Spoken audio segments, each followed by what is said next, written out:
अमनदीप कौर जी का मैं एक बार फिर से रुख करना चाहूंगी, एक्स पायलट हैं। अमनदीप जी, अभी हम यही चर्चा कर रहे थे कि जो हमें जो तस्वीरें देखकर जो हमारा आकलन है या जो हम समझ रहे हैं, हालांकि ये पूरा जांच का विषय है और ये एक्सपर्ट्स का विषय है, हम इस मामले के एक्सपर्ट नहीं है, लेकिन ऐसा लग रहा है कि ये विमान टेक ऑफ किया है, इसमें कोई आग नहीं, कुछ नहीं, और ये अचानक डिसेंड किया है, गिरा है और उसके बाद आग लगी है और धमाका हुआ है। बिल्कुल जी, ऐसा ही लग रहा है क्योंकि जब टेक ऑफ किया है उसके तब तक तो सब नॉर्मल था, इसीलिए कंटिन्यू किया पायलट ने टेक ऑफ। उसके बाद में उन्होंने मेडे कॉल भी दिया है। इससे समझ में आ रहा है कि इसमें इमरजेंसी हो गई थी, जिसकी वजह से पायलट को इमरजेंसी में इमीडिएट लैंडिंग करनी थी। तभी उन्होंने एटीसी को इन्फॉर्म किया था कि मेडे कॉल देके मेडे मेडे मेडे करके उन्होंने इन्फॉर्म किया था कि इमरजेंसी है और they have to land back immediately. तो लैंड रनवे पे तो कर नहीं सकते थे क्योंकि रनवे तो निकल चुका था नीचे से। अब इस सिचुएशन में जब उनके इंजन में भी फेल प्रॉब्लम आ गई थी, उन्होंने इन्फॉर्म भी किया था आई थिंक एटीसी को कि उनके इंजन में कुछ दिक्कत आ गई है, जिसकी वजह से वो लिफ्ट नहीं हो पा रही है, एयरक्राफ्ट लिफ्ट नहीं हो पा रहा है। तो ऐसे सिचुएशन में ऑब्वियसली जब वो नहीं लिफ्ट हो पाएगा तो वो नीचे की तरफ ही आएगा। तो ऐसे में पायलट यही कोशिश करता है कि किसी तरीके से उसको हम सेफली नीचे ला सकें और पॉपुलेटेड एरिया से दूर लेके जाएं। लेकिन आगे जाके जैसे आप रनवे निकल गया तो आगे तो पॉपुलेटेड एरिया ही है ना पूरा। अब वहां जाके कहाँ गिर रहा है जहाज, वो तो फिर किस्मत की बात है। तो ये दिक्कत आ गई है कि बेसिकली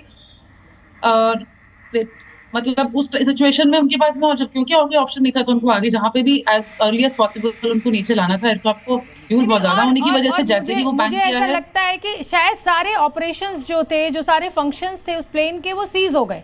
जैसे हम एक गाड़ी अगर चलाते हैं सड़क के ऊपर और अगर ब्रेक फेल हो जाए तो आपके पास कोई विकल्प नहीं है।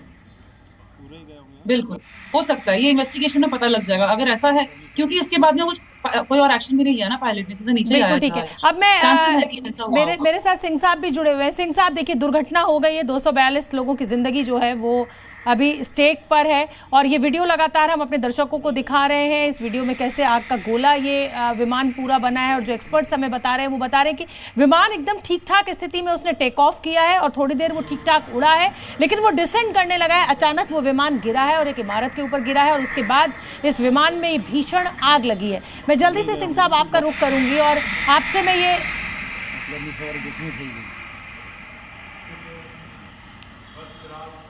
तो एयर इंडिया के दफ्तर में इस समय की बड़ी खबर आपको बता दें, बड़ी बैठक चल रही है। जाहिर सी बात है, बैठक में सभी बड़े अधिकारी मौजूद हैं। ये बहुत बड़ा लॉस है एयर इंडिया के लिए भी, देश के लिए भी, उन नागरिकों के परिवारों के लिए जिनकी आज इसमें ज़िंदगी जो है वो खतरे में आई है। बड़ा हादसा यहाँ पर हुआ है।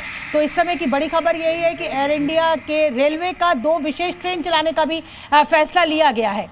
इस समय सभी लोग जो भी जिनके परिजन इस विमान में मौजूद होंगे, जाहिर सी बात है वो अहमदाबाद पहुंच रहे होंगे, क्योंकि इस विमान ने ओरिजिनल जो दिल्ली से उड़ान भरी और दिल्ली के बाद ये अहमदाबाद में लैंड किया और वहां से इसको लंदन जाना था। तो देखिए, ये आप देखिए धुएं का गुबार किस तरीके से है। ये रिपोर्टर से हमारा अभी संपर्क नहीं हो पा रहा है, उनकी आवाज़ नेटवर्क के चलते कट कट कर आ रही है और हम कोशिश लगातार कर रहे हैं। अभी तक कोई भी ऑफिशियल प्रेस रिलीज नहीं हुई है। 242 यात्री ऐसा लग रहा है इस हादसे का शिकार हो गए। फ्यूल एफिशिएंट विमान इसको माना जाता है, बोइंग 787 ड्रीमलाइनर है ये, और आज इसने दिल्ली से उड़ान भरी थी। अहमदाबाद में ये रुका था कुछ देर के लिए। कुछ यात्री यहाँ अहमदाबाद से चढ़े थे। पूर्व मुख्यमंत्री विजय रूपानी की भी तस्वीर हमें दिखाई दे रही है। एविएशन एक्सपर्ट हमारे साथ सिंह साहब लगातार बने हुए हैं। सिंह साहब, हम लोग चर्चा कर रहे थे, एक अब एयर इंडिया पे उच्च स्तरीय बैठक चल रही है। जाहिर सी बात है कि एक विमान कंपनी के लिए, और अभी से टाटा ने टेक ओवर किया है एयर इंडिया को, ये एक बहुत बड़ा नुकसान है। और नुकसान सिर्फ पैसे के तौर पर नहीं है, नुकसान एक क्रेडिबिलिटी के तौर पर भी है। नहीं, लॉस ऑफ लाइव्स है, क्रेडिबिलिटी का है और पैसे का तो फाइनेंशियल तो है ही है। और कितनी इसमें इन्वेस्टिगेशन होगी, कितनी लॉसेस हैं, क्रेडिबिलिटी का लॉस भी बहुत ट्रेजिक है और ह्यूमन लाइफ्स का भी बहुत ट्रेजिक है।